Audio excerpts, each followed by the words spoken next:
Assalamualaikum warahmatullahi wabarakatuh. Alhamdulillahi rabbil alamin. Wassalatu wassalamu ala ashrafil mursalin Sayyidina wa nabiyyina Muhammad ibn Abdullah Rasulil Amin, wa ala alihi wa ashabihi wa man tabi'ahum bil ihsan ila yaumiddin. Subhanaka la ilma lana illa ma 'allamtana innaka antal alimul hakim. Rabbi shrah li sadri wa yassir li amri wa halul 'uqdatam min lisani yafqahu qawli. Rabbi yassir wa la tu'assir. Rabbi tammim bi khair wa ba'd. Saya muliakan lagi saya kasihi ayahanda pengurusi bagi masjid Sungai Tiram, dan kemudian yang dimuliakan lagi saya hormati Tuan Guru Haji Abdullah, para guru, para asatizah, para ibu ayah, abang-abang, kakak-kakak, para santri, muslimin dan muslimat yang dirahmati Allah Subhanahu wa taala sekalian. Kita bersyukur kepada Allah Subhanahu wa taala kerana dengan limpah kurnia dan izin daripada Allah Subhanahu wa taala dapat sama-sama kita berkumpul pada malam ini meneruskan pengajian kitab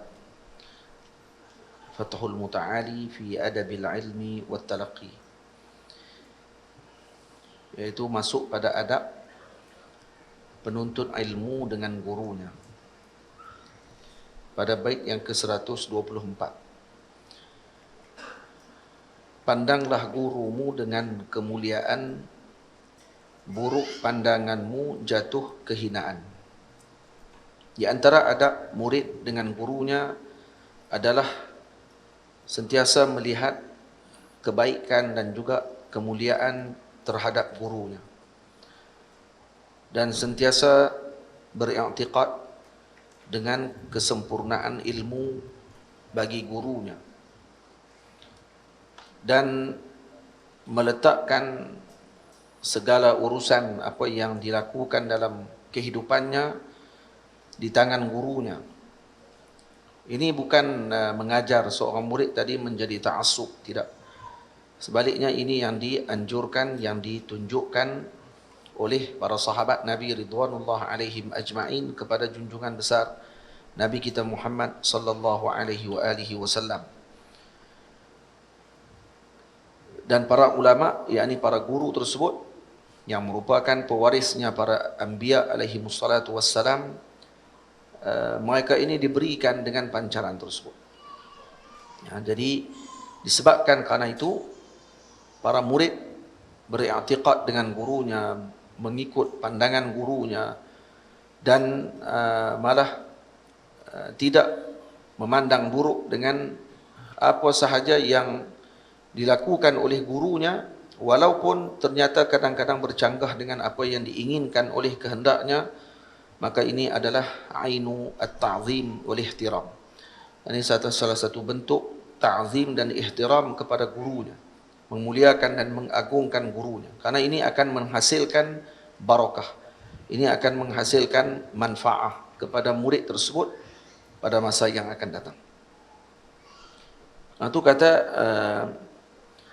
Al-Imam Al-Syeikh Abu Yusuf radhiyallahu ta'ala anhu, beliau mengatakan sami'tu as-salafa yaqulun man la ya'taqidu jalalata ustazihi la yuflih. Sesiapa yang tidak di kalangan murid yang tidak beriktikad dengan kemuliaan dan keagungan ustaz gurunya, la yuflih, maka dia tidak akan berjaya. Malah disebutkan oleh Syekh Muhammad Ibn Ali Ba'atiyah Ad-Daw'ani, kata beliau, menada, ini di dalam bab yang akan datang ni, jagalah ucapanmu dengan mereka, jangan hanya seru nama ana anta. Ini nanti akan masuk pada perbahasannya.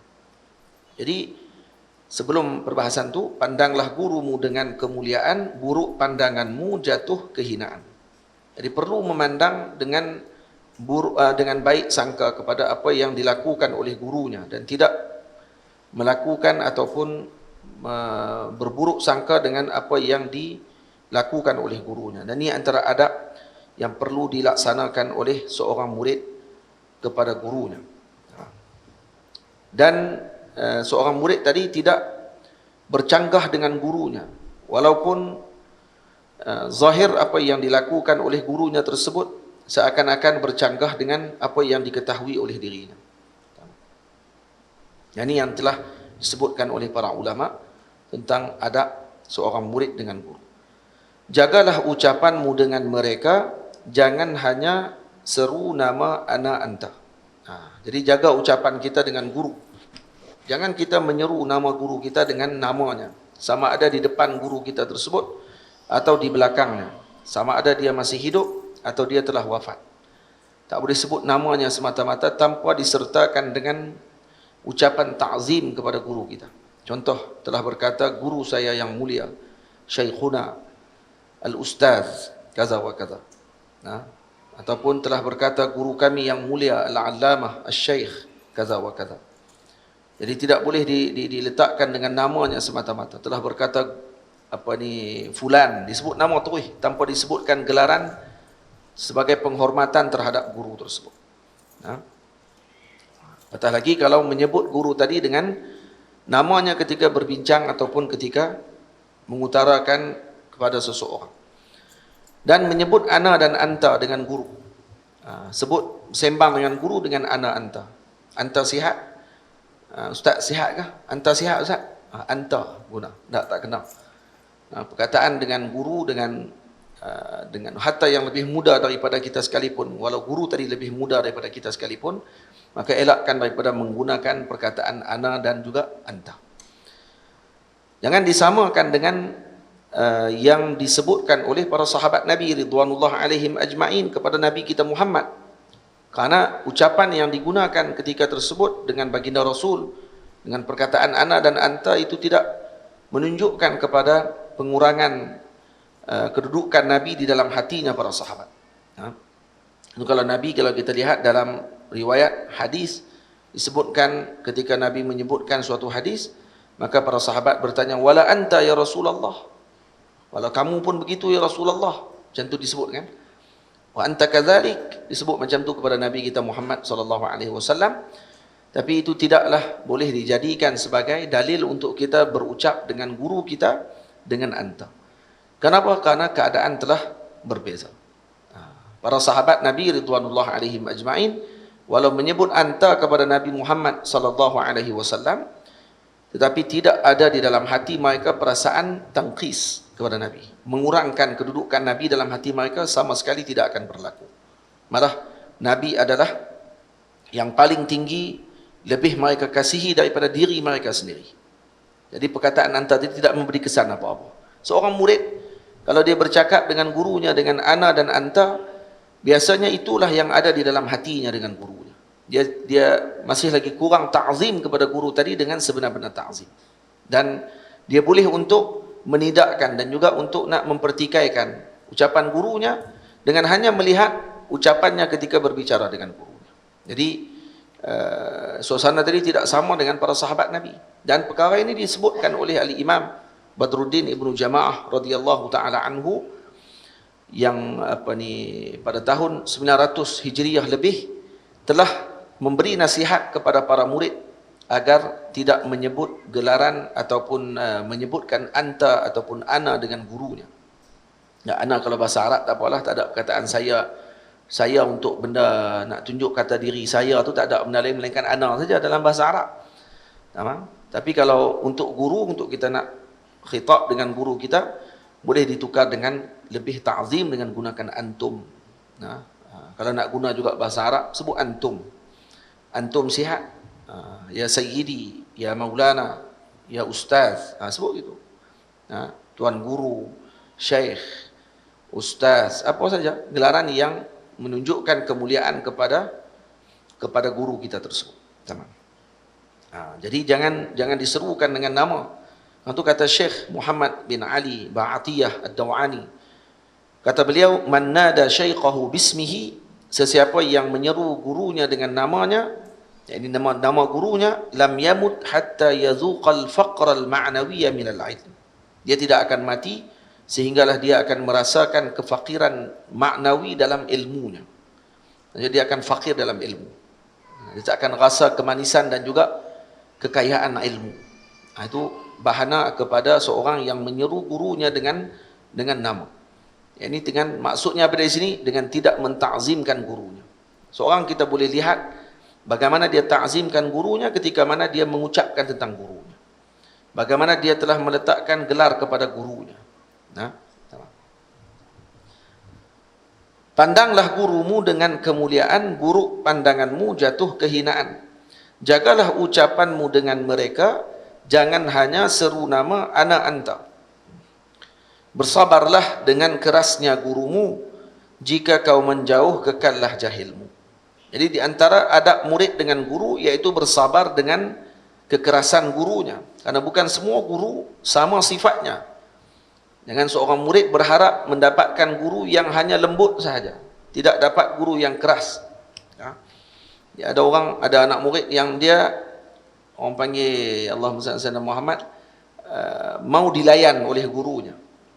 Kalau guru tegur, maka ketika sebut barulah kalau guru dia puji ataupun beri layanan yang baik kepada dia, baru dianggap ini gurunya. Kalau ditegur dan juga diberikan pesan yang keras sedikit, sampai terasa di hatinya, maka dia akan mula menidakkan guru tersebut.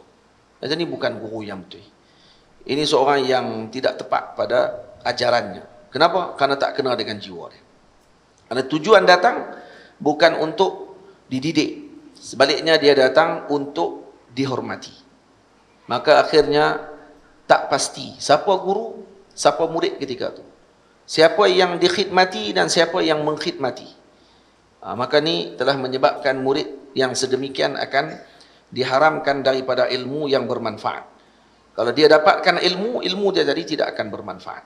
Ilmunya akan menyebabkan dia menjadi buruk akhlak, dan dia akan menjadi seorang yang sombong, dan dia akan menjadi seorang yang jur'ah, berani dan juga telajak, maksudnya sampai sanggup mungkin akan menidakkan gurunya dan mencela serta memaki hamun gurunya sendiri. Sebab tu seorang murid kena sabar dengan keras gurunya. Sabar. Jangan berasa hati ketika mana guru menegur.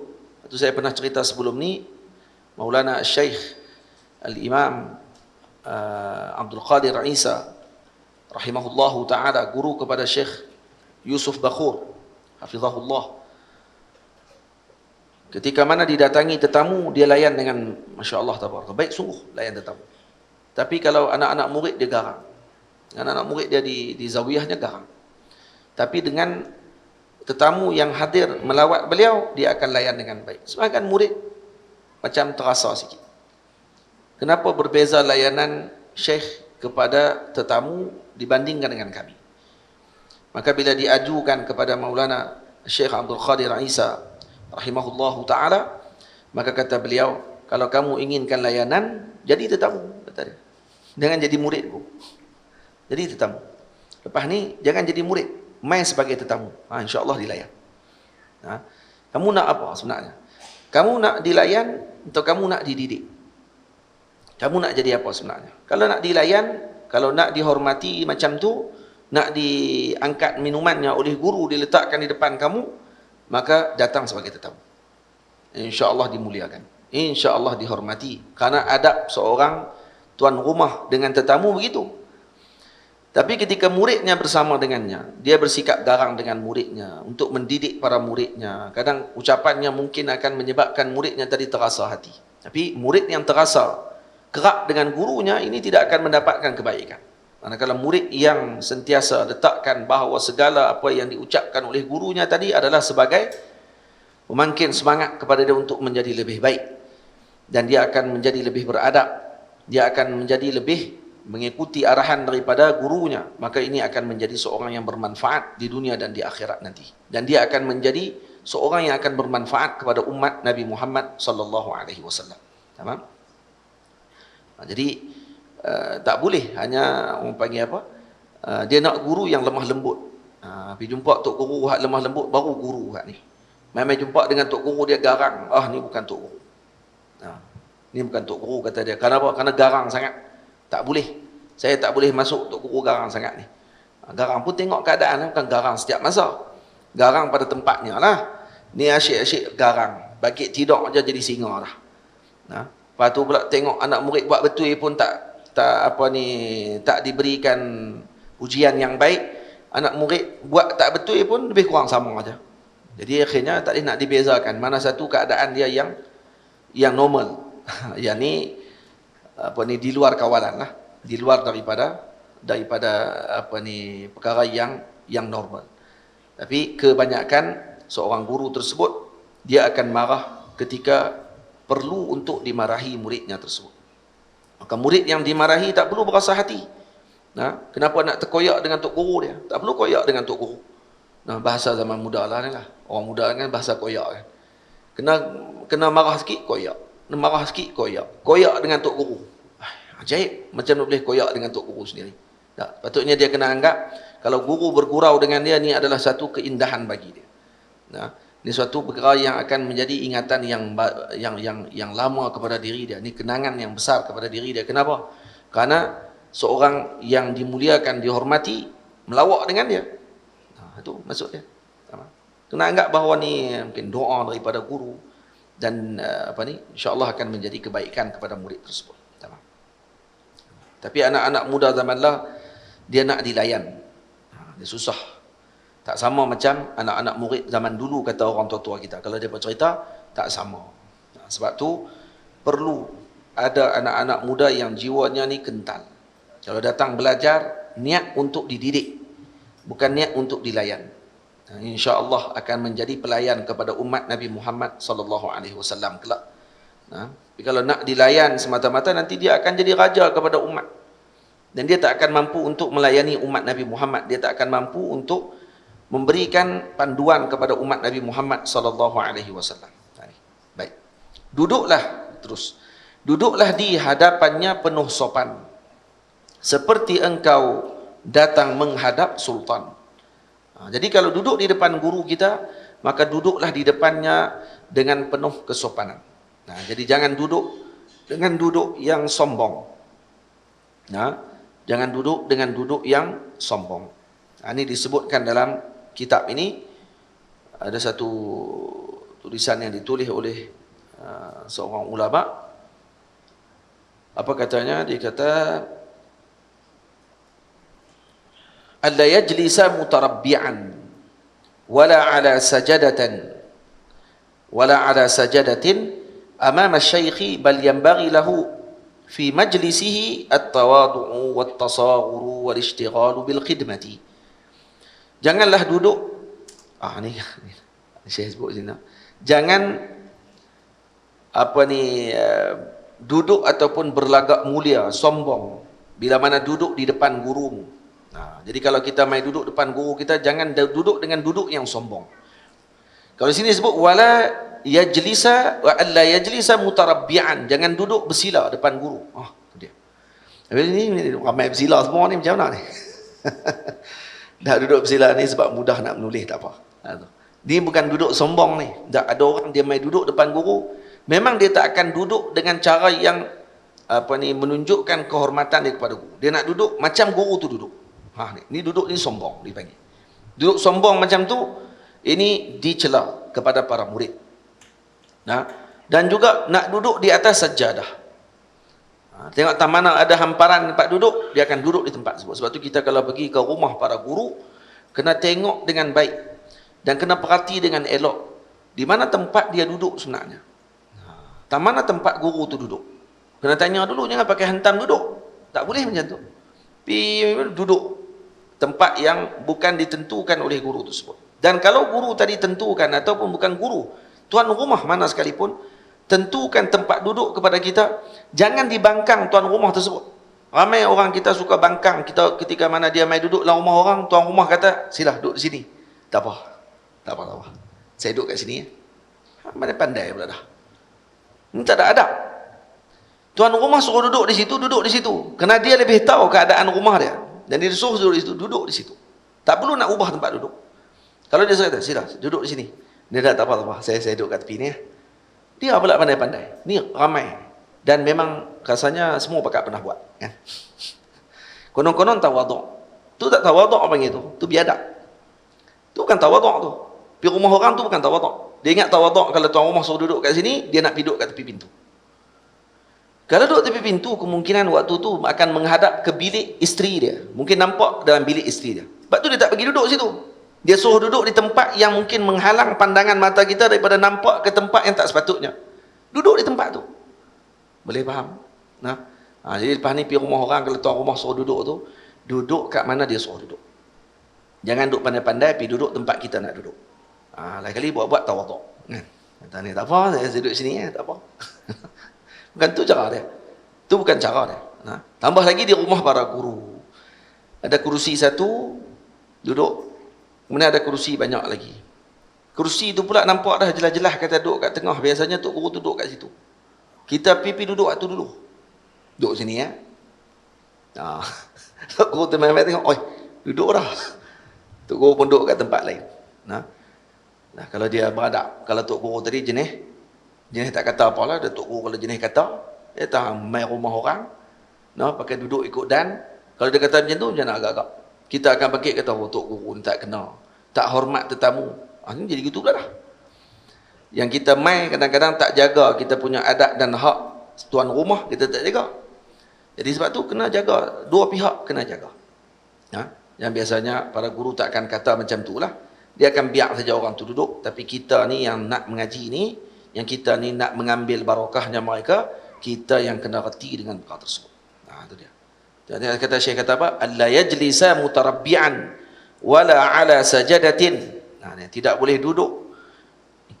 Iaitu tempat duduknya ataupun sejadahnya guru tersebut. Hamparan tadi dia letak untuk guru, kita pergi duduk atas tu. Kecuali Tok Guru tadi yang bagi hamparan tu kat kita. Amam asy-syaikhi bal yanbaghi lahu fi majlisihi at-tawadhu' wat-tasaghur. Dan hendaklah dia duduk dalam majlis tersebut dengan duduk yang tawadhu'. Duduk tawaduk yang hampir dengan tawaduk di depan guru adalah duduk seperti duduk antara dua sujud. Duduk antara dua sujud. Yang tapak kaki kita tu duduk di belakang punggung. Duduk ibadah iftirash ke tawarruk? Duduk iftirash. Duduk iftirash. Duduk cara macam tu, itu duduk yang menghormati ataupun yang tawaduk di depan guru tersebut. Kemudian disebut lagi alla yajlisa qariban minasy-syaikh 'inda as-sabqi bighairi daruratin bal yanbaghi an yakuna bainahu wa bainal ustadzi qadra al-qausi fa innahu aqrabu ila at-ta'zim. Tengok, jangan duduk dekat sangat dengan syekh, dengan guru. Dia nak guna hadis Sayyidina Jibril alaihi salam. Dia baca hadis Sayyidina Jibril.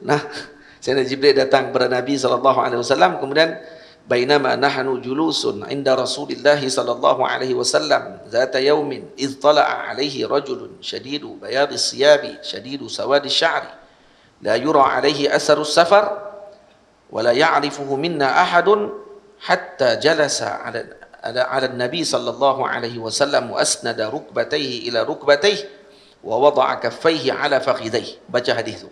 Dia kata Sayyidina Jibril datang tiba-tiba.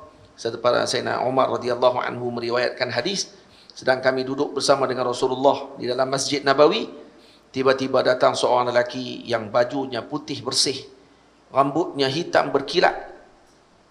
Maksudnya ni seolah orang yang datang daripada dekat dengan persiapan yang rapi macam ni, dengan keindahan rupa dan juga pakaiannya. Dia gharib, ni orang asing. Kami tak pernah tengok dia di Madinah Al-Munawwarah. Maknanya di sini menunjukkan bahawa hadis Sayyidina Umar tadi menunjukkan bahawa mereka mengenal semua orang Madinah waktu tu. Tak ada seorang yang terlepas daripada pandangan mereka. Lelaki ni gharib, tak pernah tengok. Kalau gharib ataupun orang asing datang, biasanya akan datang dalam keadaan pakaian dia mungkin akan terkesan dengan ghubaris safar, dengan debu-debu di dalam musafir. Tak, ni dah orang ni datang macam seakan dia duduk di Madinah. Jadi dia datang duduk di depan Nabi sallallahu alaihi wasallam, menyandarkan lututnya dengan lutut Nabi sallallahu alaihi wasallam, meletakkan tangannya di atas paha Nabi sallallahu alaihi wasallam, kemudian bertanya kepada Nabi soalan. Bila dia tanya, dia jawab pula. Dan Nabi jawab, dia pula kata, sadaqta. Lepas tu kata Sayyidina Umar, ajibna lahu yasaluhu wa yusaddiqu. Kami ajaib, dia kata, dia tanya, dia benarkan. Maksud dia dah tahu. Jawapan dia dah tahu. Maksud dia gitu. Kita boleh buat macam tu. Dekat guru kita boleh buat macam tu. Mai-mai jumpa guru kita, hantam pergi rapat terus lutut dengan tok guru, letak paha atas ni, tanya soalan ke tok guru jawab, betul. Sik kandak doa tu no. Mana boleh macam tu? Ini orang baca hadis tak berguru kalau baca macam tu. Dia hanya sekadar ambil macam tu saja. Yang datang tu siapa dia? Sayyidina Jibril alaihi salam. Hadir dia dekat dengan Nabi, duduk macam tu menunjukkan pertalian persahabatan yang luar biasa di antara kedua individu tersebut. Dan perkara tu gharib kepada para sahabat yang mereka tak berani buat macam tu dekat Rasulullah. Tak berani dia. Tapi bila rajul gharib, lelaki yang gharib ini datang duduk dekat dengan Nabi, maksudnya ada perkenalan di antara dia dengan Rasulullah, dan Rasulullah tak marah dia. Faham? Lepas tu barulah Nabi beritahu kepada Sayyidina Umar radhiyallahu taala anhu wa ardah, "Ata'lam manis sa'il?" Kamu tahu siapa yang bertanya hari itu? Selepas 3 hari Sayyidina Umar keluar awal daripada majlis. Diriwayatkan kata Sayyidina Umar keluar awal dan tidak sempat mengikuti majlis tadi. Mungkin selepas tu Sayyidina Umar tak tahu, sampai hujung hadis Sayyidina Umar dengar, tapi selepas tu. Kata dalam apa ni, summa labistu maliya, dalam hadis disebut summa labistu maliya. Maksudnya Sayyidina Umar keluar daripada majlis dan 3 hari selepas tu dalam riwayat yang lain Sayyidina Umar bertemu dengan Nabi dan Nabi bertanya. Dan di sini dalil menunjukkan Nabi mengambil perhatian terhadap kehadiran Sayyidina Umar dan pengetahuan Sayyidina Umar. Lepas tu Nabi tanya dia, kamu tahu yang datang dulu siapa dia? Sebab kamu keluar awal. Dan mungkin sahabat yang lain mungkin dah tahu, mungkin Sayyidina Umar tak tahu. Atau mungkin sahabat lain semua pun tak tahu, Nabi nak bagi tahu kat Sayyidina Umar saja. Boleh jadi. Jadi kamu tahu siapa yang marah itu? Kata Sayyidina Umar radhiyallahu taala anhu, Allah wa rasuluhu a'lam. Allah dan Rasul lebih mengetahui. Ini adab para sahabat ketika menjawab soalan yang ditanya oleh Nabi kita Muhammad sallallahu alaihi wasallam. Kalau baginda Nabi tanya, "Atadri manis sa'il?" Kamu tahu siapa yang tahu? Siapa yang tanya tadi? Maka dia akan jawab, Allah wa rasuluhu a'lam. Allah dan Rasul lebih mengetahui. Kita lah kalau alim bertanya kepada kita, maka sebaiknya untuk kita jawab, Allah wa rasuluhu wa ahlul ilmi a'lam. Allah dan Rasul dan ahlul ilmi lebih mengetahui. Itu jawapan. Kata Imam Ibn Hajar Al-Haytami dalam kitabnya Fathul Mubin, syarah kepada Arba'in.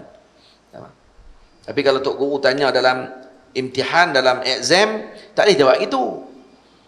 Tok Guru hantar soalan exam dekat dia, tanya dekat dia ni, apa dia jawapan dia? Allah wa rasuluhu wa ahlul ilmi a'lam. Ni insya-Allah fail. Kan?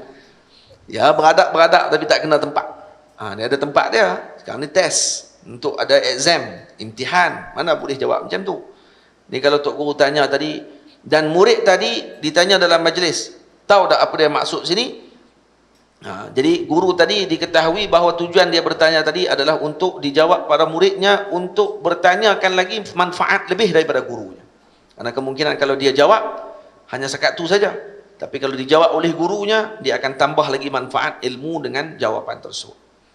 Maka dilihat pada kondisi dan juga keadaan bagaimana soalan tadi ditanya.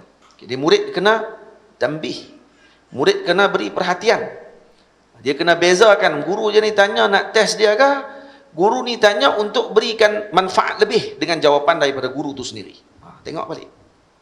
Ni kata murid yang cerdik, dia kena melihat keadaan guru tadi macam mana.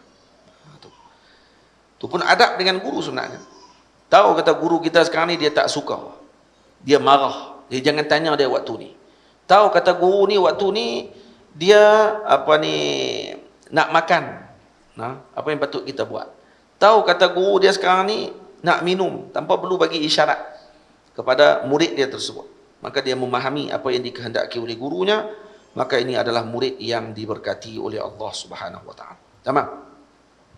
Jadi duduk macam mana di depan guru? La yajlisa qariban minasy-syaikhi 'inda as-sabqi. Inda as-sabqi ni waktu bila? Ni waktu mengaji. Waktu duduk mengaji ni dengan tok guru, jangan duduk dekat sangat dengan tok guru, duduk jauh sikit. Lebih kurang berapa qadrul qaus. Lebih kurang satu anak panah busur.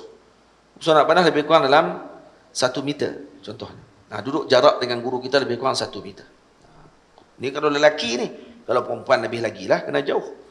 Kalau anak dara hak duk mengaji dengan tok guru, lebih lagi lah kena jauh. Yang ni kalau lelaki sekalipun. Maka berjarak sedikit dengan guru. Tadi ini dalil ta'zim kita kepada guru kita. Waktu kita ta'zimkan sultan, ketika kita ta'zimkan sultan, adakah kita datang kepada sultan dan kita tepuk bau sultan? Macam tu kita ta'zim sultan. Raja, menteri besar. Kita pergi dekat dia. YB sihat dah. Pak, tiba sikit bau. Walaupun kamu kawan dia di sekolah dulu. Kena ada tempat dia. Di mana tempat yang kamu nak tunjuk kata kamu ni terlalu rapat dulu duduk di sekolah. Tak perlu tunjuk depan orang. Ada tempat dia. Dia di depan rakyat pada waktu tersebut. Tak perlu kamu duduk tibai bau dia depan orang ramai nak tunjuk kata, nampak tak? YB aku tibai gitu ya. Pak, bau dia macam tu ya. Nak abang kata, kami dulu kelas sekali. Ya tu, kemah. Dia jadi YB, hang jadi apa? Tak kira orang kata tu pula tu. Oh, ni Tok Guru. Masya Allah. Dia pun main kat Tok Guru. Pak, tiba Tok Guru. Sihat Tok Guru tu. Kenal tak? Kenal. Oh, dia. Lepas tu habak kat orang. Kalau nak tahu, dia kelas dengan saya dulu ni. Tok Guru ni dulu, kelas dengan saya. Satu kelas kami. Saya lagi cerdik pada dia. Saya nombor 1. Dia nombor 3. Habak tu. Kalau ada orang macam tu, kita akan kata apa? Kita kata kalau duk cerita bangga tu, dia tu dulu kawan kelas saya. Dia tu dulu kawan kelas saya. Nah. Orang akan dengar, orang akan kata, iyalah, dia kelas kawan. Kawan kelas hang. Dia jadi mufti. Dia jadi syekh. Dia jadi alim kabir. Dia jadi pemuka dalam umat. Kamu jadi apa? Dan orang akan tanya balik nanti. Kamu jadi apa? Kamu bangga kata kamu kawan dia. Kamu tunjuk sangat kepada orang ramai tentang kebiadaban pada ketika tersebut. Ya, walaupun perkara tadi kalaulah di belakang orang, kalau kamu nak buat macam tu, silakan, tidak ada masalah. Sebab tu jangan antara keburukan adab seseorang dengan seseorang teman dia, ketika mana dia tidak memberikan penghormatan yang sepatutnya kepada teman dia tersebut dengan yang sepatutnya diperolehi olehnya. Contoh. Kawan kita ni CEO dalam syarikat. Kita pergi syarikat dia. Kita tengok dia ni kawan sekolah kita dulu. Kita nak panggil apa dia di depan kawan-kawan kita. Di depan ni anak-anak buah dia, di dalam pejabat dia. Kita nak panggil nama dia, kita akan sebut dia dengan sebutan yang mulia. Tuan sihat no. Kalau dia kata jangan panggil tuan lah, segan. Kita kawan sekolah dulu. Ya, dia akan ada perasaan tu sendiri. Tapi apa yang patut kita lakukan ketika tersebut? Ketika tu perlu menunjukkan penghormatan. Karena sekarang dia di depan anak buah dia. Dia ni guru. Di depan para muridnya. Kamu datang panggil nama dia pada ketika tersebut. Apa salah kalau kamu panggil dia ustaz? Apa salah kalau kamu panggil dia syekh, contoh? Apa salah kalau kamu panggil dia tuan guru, contohnya? Walaupun dia kawan sekolah kamu dulu. Tapi kamu ingin menunjukkan seakan-akan bahawa ya tidak ada beza antara kita. Tapi dengan orang lain, boleh pula kita tunjukkan penghormatan. Ini dalil kamu tidak menghormati seseorang sebenarnya dengan yang sepatutnya. Ini yang berlaku dalam masyarakat kita dan sepatutnya dielakkan, dan ini akan melahirkan masyarakat yang akan kurang hormat. Atau kita kalau menghormati teman kita, kita akan memberikan kedudukan yang sepatutnya kepada dia pada ketika yang sepatutnya dia dapatkan kedudukan tersebut. Tamam? Itu yang perlu kita faham dengan baik. Tak ada masalah apapun dan tak rugi apapun. Dengan hanya satu perkataan menyebabkan kita akan dihormati. Orang akan hormati. Para muridnya juga akan menghormati. Dia kata, ni teman dalam satu pengajian. Tetapi macam mana ta'zimnya teman tersebut kepada temannya yang seorang lagi. Maka orang akan menghormati kita. Dan penghormatan tadi tak perlu untuk kita tunjukkan dengan cara kita tidak menghormati seseorang yang lain. Bila kita tak hormat orang, kita nak orang hormat dengan kita. Pada waktu itu, ini adalah suatu sifir yang sudah tentu salah. Jadi duduklah di hadapannya penuh sopan seperti engkau datang menghadap sultan. Jadi kalau kita menghadap sultan, kita akan duduk macam mana? Kita akan berjarak sedikit dengan sultan. Kalau ada orang dapat anugerah daripada sultan, macam mana cara rehearsal yang mereka duk bagi tengok? Nak letakkan pingat dekat poket dia ke dekat dia punya apalah dengan sultan nak bagi tu. Macam mana cara bentuk kalau dia tengok gambar? Dia akan duduk berjarak sikit dengan sultan. Ke dia main peluk sultan terus gitu. Dah. Nah. Lepas tu kita di depan Nabi kita Muhammad sallallahu alaihi wasallam ketika di Madinah Al-Munawwarah. Maka sepatutnya kita ketika berada di depan baginda Rasul adalah berjarak dengan baginda Nabi sallallahu alaihi wasallam sebagai tanda ta'zim kita kepada Nabi kita Muhammad sallallahu alaihi wasallam. Ramai orang kadang pergi ke Madinah sampai di depan makam Nabi kita Muhammad, dia akan duduk dekat bahagian depan tu, dia akan duduk pergi mengendap kat celah-celah lubang tengok. Mana makam tak tahu. Nak tengok tu. Pernah lah dia buat itu. Kalau siapa pernah pergi lah. Dia tak ada halang-halang main jauh tak banyak mahal bukannya sikit. Jadi halang-halang main pergi tengok gitulah. Oh, tak selesai lagi kita rupanya dengan Rasulullah. Tak selesai lagi. Patutnya kita pergi sana sampai di depan Nabi, berjarakkan sikit kita dengan Nabi, menghadap ke Nabi. Tapi jarakkan sedikit. Tanda ta'zim kita kepada junjungan besar Nabi kita Muhammad sallallahu alaihi wasallam. Karena ini akan dimuliakan oleh Allah. Nah, orang yang begini akan dimuliakan oleh Allah Subhanahu wa taala. Kita bukan Sayyidina Jibril alaihi salam. Sayyidina Jibril tak apa lah. Kawan baiknya baginda Rasul sallallahu alaihi wasallam. Itu pun ketika dalam hadis disebut ya Muhammad, akhbirni 'anil Islam. Sebut ya Muhammad saja. Tak sebut ya Sayyidi ya Rasulullah. Maka kata ulama kemungkinan sebutan nama sedemikian kepada Rasulullah di dalam sebutan Sayyidina Jibril ini sebelum diarahkan oleh Allah Ta'ala hatta kepada malaikat untuk memanggil Nabi dengan gelaran yang terbaik. Tamam? Kata sebagian ulama begitu. Jadi kalau kata pandangan yang kedua mungkin suruhan tadi kepada manusia saja. Tak. Atau mungkin pandangan kedua begitu. Tak, tapi sebenarnya pandangan yang pertama lebih kuat untuk kita berpegang. Kenapa? Karena dalam Quran Allah Subhanahu wa taala sebut apa dia? La taj'alu du'a ar-rasul ka du'ai ba'dikum ba'dha tu. Yang kamu panggil Nabi sallallahu alaihi wasallam seperti kamu memanggil sesama kamu. Itu kan ayat dia. Duduklah di hadapannya penuh sopan seperti engkau datang menghadap sultan. Berikanlah sepenuh perhatianmu terhadap yang diucapnya, jangan jemu. Kita azan dulu kah? Terus ya. Berikanlah sepenuh perhatianmu terhadap yang diucapnya, jangan jemu. Dia kena bagi perhatian yang sepenuhnya kepada guru, apa yang diucapkan oleh guru kita. Jangan jemu. Jangan tunjukkan malal di depan apa yang diucapkan oleh guru kita, walaupun ucapan tadi telah diulangnya 1000 kali. 1000 kali dah dengar cerita tu. Kalau Tok Guru ni cerita dia tu ya. Tak, dia jangan tunjuk malal. Jangan tunjuk malal apa dia malal? Jangan tunjuk bosan. Jangan tunjuk boring. Jangan duk pergi sambung cerita Tok Guru tu. Ataupun dia Tok Guru tu baru nak sambung cerita. Tok Guru cerita dah hari tu ni. Buat elok. Jenis ni putih terus madat. Putih madat. Putus barakah. Tak dapat terus. Dengar macam kali pertama dengar. Hak ni yang sepatutnya berlaku. Tok Guru tadi ulang cerita tu 1000 kali dah. Tapi dia tetap bagi perhatian seakan-akan baru kali pertama dengar. Ni baru murid yang ikhlas. Baru murid yang ikhlas kepada gurunya.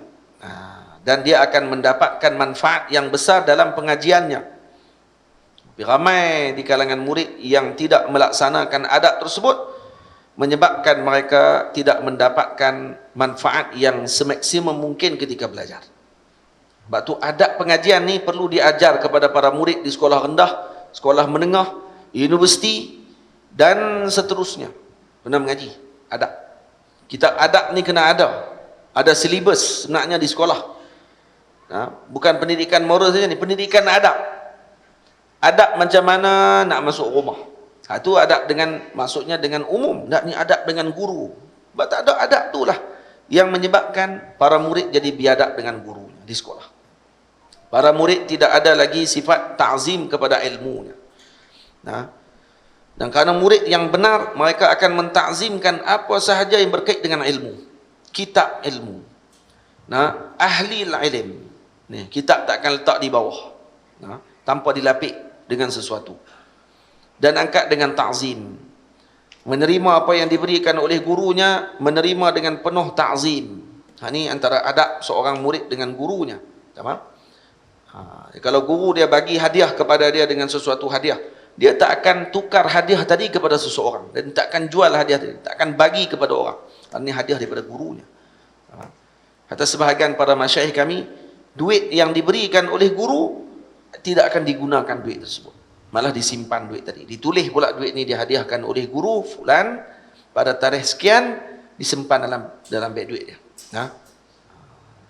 Dia berkata, buat ibu duit kot. Barakah. Ini guru bagi hadiah. Macam mana saya nak pergi tukar di 7E duit, kalau kata tok guru bagi walaupun RM1, saya tak akan tukar duit itu, saya akan simpan duit itu. RM50 tok guru bagi, oi sayang tak guna. RM50 tak guna, simpan duit tadi. Diterima dengan tangan kanannya, malah diciumnya, menghormati gurunya. Disimpan duit tadi dengan simpanan yang baik, tidak akan dirosakkan. Saya, tuan guru Syekh Sa'ad Jawish rahimahullah, waktu kami naik bah dengan dia, saya naik bah, tengok Syekh Sa'ad duduk ada atas bah, Syekh Sa'ad Jawish. Jadi bila dia duduk atas bah tu, saya pun nak bayar lah duit tiket kat dia.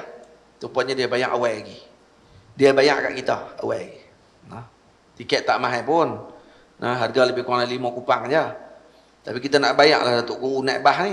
Syekh pensyarah ataupun ulama besar Al-Azhar Al-Sharif, mengajar hadis di Al-Azhar Al-Sharif. Tapi naik bah sekali dengan pelajar, nak pergi ke Al-Azhar. Kalau duduk di Malaysia ni, naik Mercedes aja nak pergi ke universiti ni. Universiti yang terulung di dunia ni, universiti yang tertua di dunia, antara yang tertua di dunia. Jadi saya pun nak bayar, rupanya Syekh bayar dah. Dia bayar dah duit. Saya pun, Syekh bagi tiket tu dekat saya. Tiket tu saya tulis di belakang. Dan saya simpan tiket tu. Masih ada sampai sekarang tiket tu. Tiket tu saya simpan sampai sekarang. Asalnya umur tiket tu dekat 10 tahun dah. Tiket tu umur dekat 10 tahun. Dan tiket tu pun dah tak ada dah di Mesir. Sebab bah tu pun dah harga dia mahal.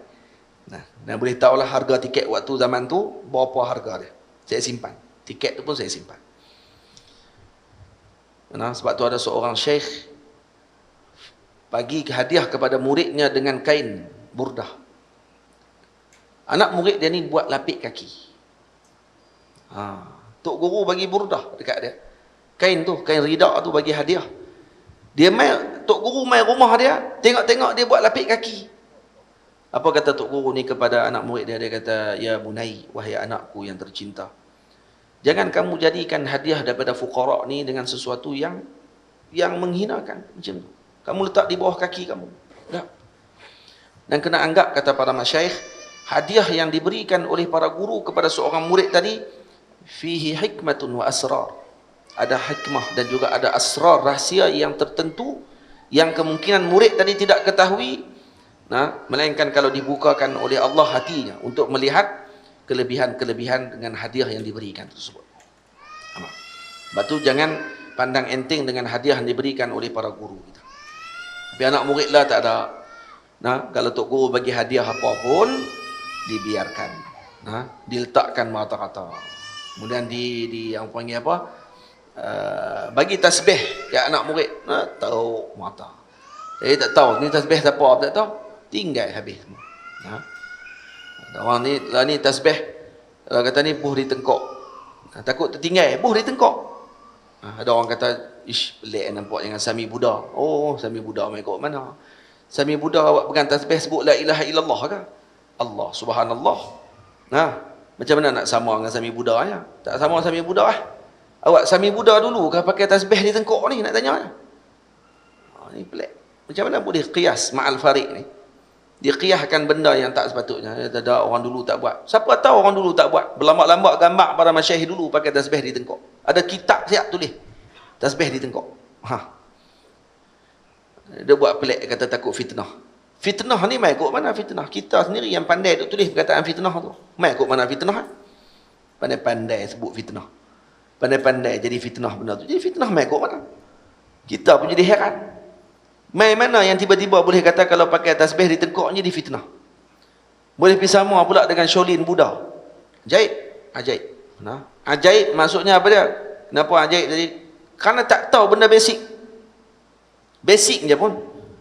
Nah, ajaib. Al-Imam Abdul Wahab Sya'rani kata beliau, saya hampir mati ketika mana melangkah tasbih. Kenapa? Karena ini alat untuk zikrullah. Ini bukan alat biasa ni. Ada orang pegang tasbih tiba-tiba duk ingat duit. Ada. Ha? Kira duit. RM1, RM2, RM3 ada itu. Pegang tasbih. Ke orang pegang tasbih ni dia ingat Allah Ta'ala lah, zikir. Selawat kepada Nabi SAW. Itu. Kata saya lebih suka guna tangan saya. Hang suka guna tangan tu bukan hukum. Ha? Awak dengan kesukaan kamu menjadi hukum kepada orang lain agar orang lain tak boleh guna tasbih. Apa punya kaedah ni? Kata tasbih ni main mana? Saya suka guna tangan lagi. Kau suka hang lah. Oh, dia nak guna dengan hukum dia. Ajaib betul. Tu kita malah sembang. Ha? Jadi kita sembang lagi, apa kata kita kata kat depa pula kita buat tak tahu. Ha? Dia maki kita ni, oi, berjabu tuan-tuan ni. Tu terus kita tulis habis dah semua. Tu pun maki lagi. Dalil apa? Dalil tak baca pun. Dia tengok kita ya. Oh, dia ni maki dulu. Baca dak lagi. Nah, dia tak tengok hak masyayikh tulis, para ulama tulis tentang masalah sangkut tasbih di tengkok dan seumpamanya. Tak apa, tu bukan masalah dia lah. Cuma nak bagi kita kata jur'ahnya orang zaman lah. Tidak ada adabnya mereka dengan ilmu dan juga ahlinya. Tapi mereka tak ada lagi penilaian. Yang dinilai adalah pada diri mereka. Yang dinilai adalah pada apa yang mereka pegang. Yang dinilai adalah apa yang mereka tengok. Kami tak pernah tengok. Jadi kami rasa pelik. Bila kami rasa pelik, patutnya benda ni kena tinggal. Oh, kok tu pula dah.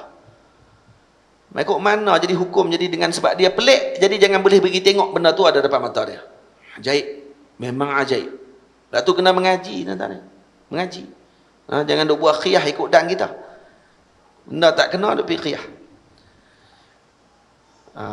Mungkinlah ibu ayah semua ada yang pernah dengar, ada yang mungkin tak pernah dengar ni, kali pertama dengar lah kot kan. Duk tengok anak murid saya pakai, duk tengok tasbih duk tengkok gini, dia buat pelik pula dia kata ni, Buddha mana pula ni. Ya. Buddha mana main duk dalam masjid semayang kali dengan kita tak ni. Nah, ya Allah. Ya Rabbi. Kita yang lagi pelik zaman lu apa dia? Yang peliknya tu yang su'uzan tu yang lagi pelik tu sebenarnya. Yang lagi peliknya bukan tasbih di tengkok tu. Yang peliknya nisbahkan tasbih di tengkok tu sama dengan Buddha. Hak tu yang peliknya. Bukannya peliknya pergi pakai tasbih di tengkok ni. Dan kata Imam Abdul Wahab Sya'rani, ini benda mulia. Kalau benda mulia ni tempat mana diletakkan? Di tempat yang mulia. Dan kalau kata kita pakai, nah, ada yang letak di tangan. Sekali dia kata pakai rantai tangan pula. Nah ni, kalau dia balut kat sini, takut terlupa. Nah, ni. Tu macam rantai tu haram. Ha? Dia tidak saya pakai macam pakai jam. Ha tu macam mana pula? Tak haram balik. Ikut dia pula. Nah. Saya pakai di tengkok. Oh haram. Ini sama dengan Sami Buddha. Habis kalau saya pakai macam saya pakai name tag macam mana? Name tag masuk program, kan? Program tulis VVIP, takut jatuh kad tu dia buat tali, tak ke tengkok, boh dalam poket. Haram. Oh tak apa, sebab takut lagi hilang kad tu lagi, tak lagi masuk pula. Oh boleh pula. Pang sedah lagi bodoh. Nah. Mai kat tali tu boleh, mai kat tali ni tak boleh. Dua-dua tali. Nah. Apa beza tali tu dua tu? Nak tanya apa beza tali tu je. Nah. Hak ni tali, dalam ni ada tali ni. Cuma dia ada tambah sikit biji tasbih.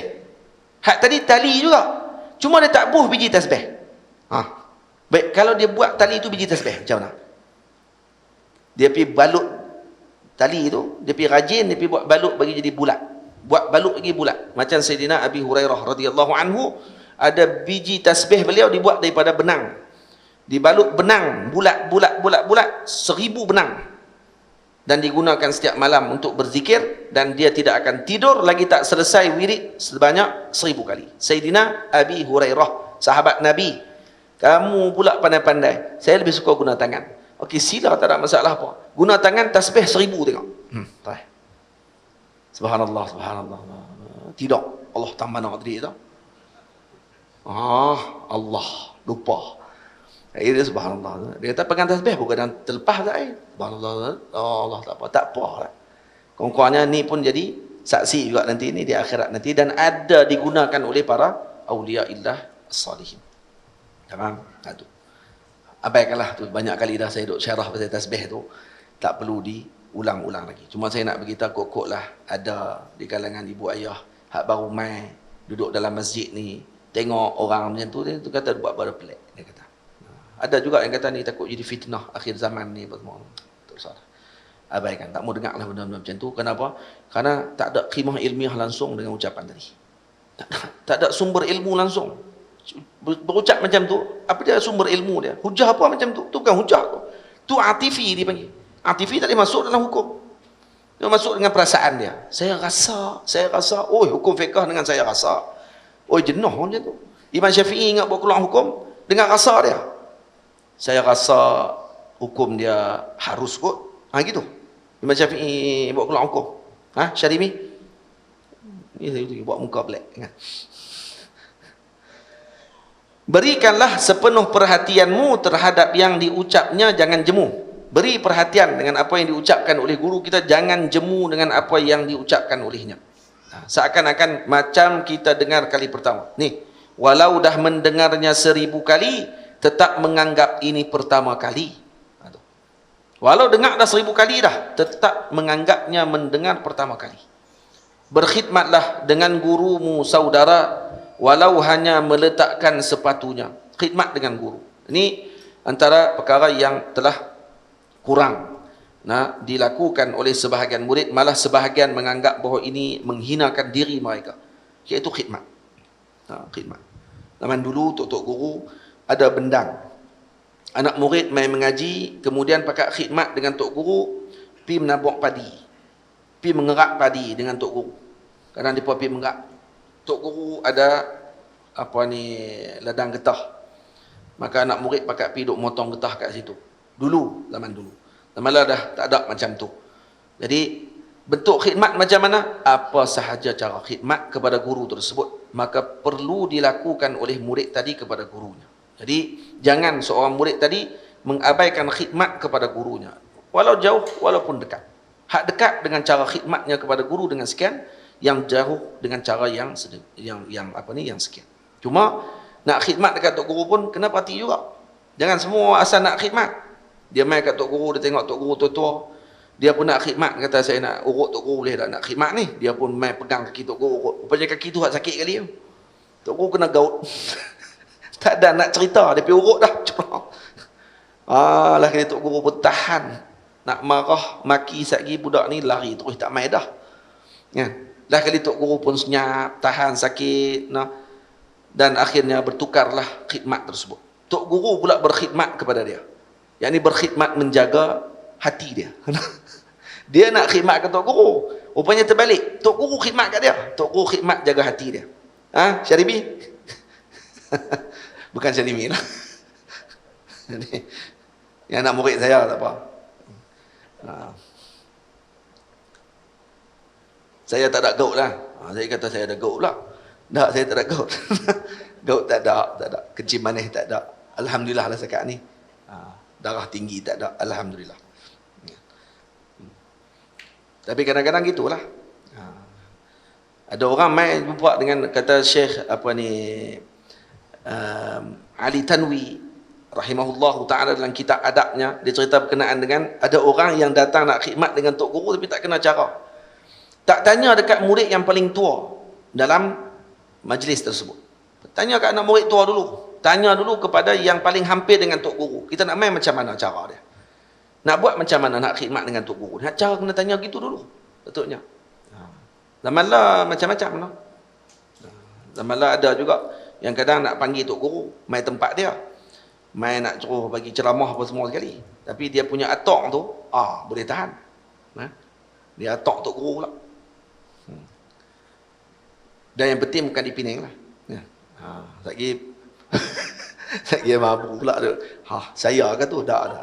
Bambu dah lah. Dan bukan masjid ni lah.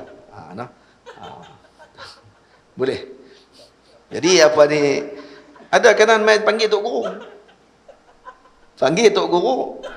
Lepas tu dia pergi letak pula. Habaq pula. Bila kita kata kita tak nak pi tempat tu. Dia pula pergi kata, nah, orang lain boleh mai aja. Nah, sama juga, jauh juga kawan tu. Tok guru tu pun jauh juga tapi boleh mai. Oh, dia pergi baik, dia pergi buat pula perbandingan macam tu. Nah, seolah semua orang ni sama. Tak boleh macam tu. Nah, kena raikan. Kalau kata seorang tadi telah maklum bahawa orang ni ada kesibukan dia, orang ni ada keuzuran dia, maka kita kena terima. Ada seorang datang bertemu dengan Syekh Ali Tanwi, datang ke Syekh Ali Tanwi sebut, dia kata, saya tak pernah urut tok guru saya, kata dia. Tok guru dia tak pernah urut.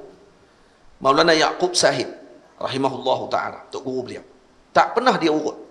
Kenapa dia tak pernah urut? Bukan kerana saya ini tidak pandai mengurut, atau bukan kerana saya ni tak mau khidmat dengan guru dengan cara mengurut, takut lagi jadi hina pula, nampak macam lekeh sangat. Tak.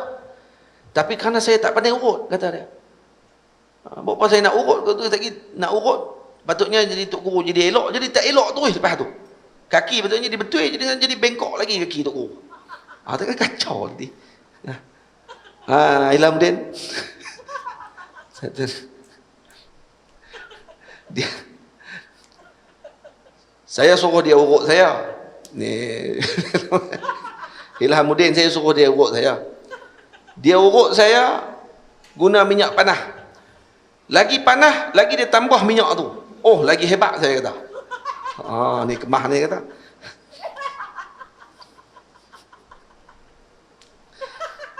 Baik, terus kita sambung. Berkhidmatlah dengan berkhidmatlah dengan gurumu saudara, walau hanya meletakkan sepatunya. Jika berjalan dengannya, jangan gopoh, jangan beriringan kecuali disuruh. Jangan kita berjalan dengan guru kita, sikit lagi masa kita berhenti. Kalau berjalan dengan guru kita, jangan jalan beriringan dengannya kecuali disuruh oleh guru tersebut. Dan kalau kita nak beriringan dengan guru, kena perhati balik arah mana kita nak duduk dengan guru kita tadi. Kalau boleh jangan di arah kiri, kerana kemungkinan guru kita tadi akan meludah ataupun nak buang kahak dan seumpamanya di bahagian kiri. Kalau kita berada di kiri, maka nanti guru kita akan terpaksa buang di sebelah kanan dan dia akan menyalahi sunnah Nabi SAW. Maka elok berada di sebelah kanan guru kita. Tapi jangan beriringan dengan dia, kecuali dia suruh.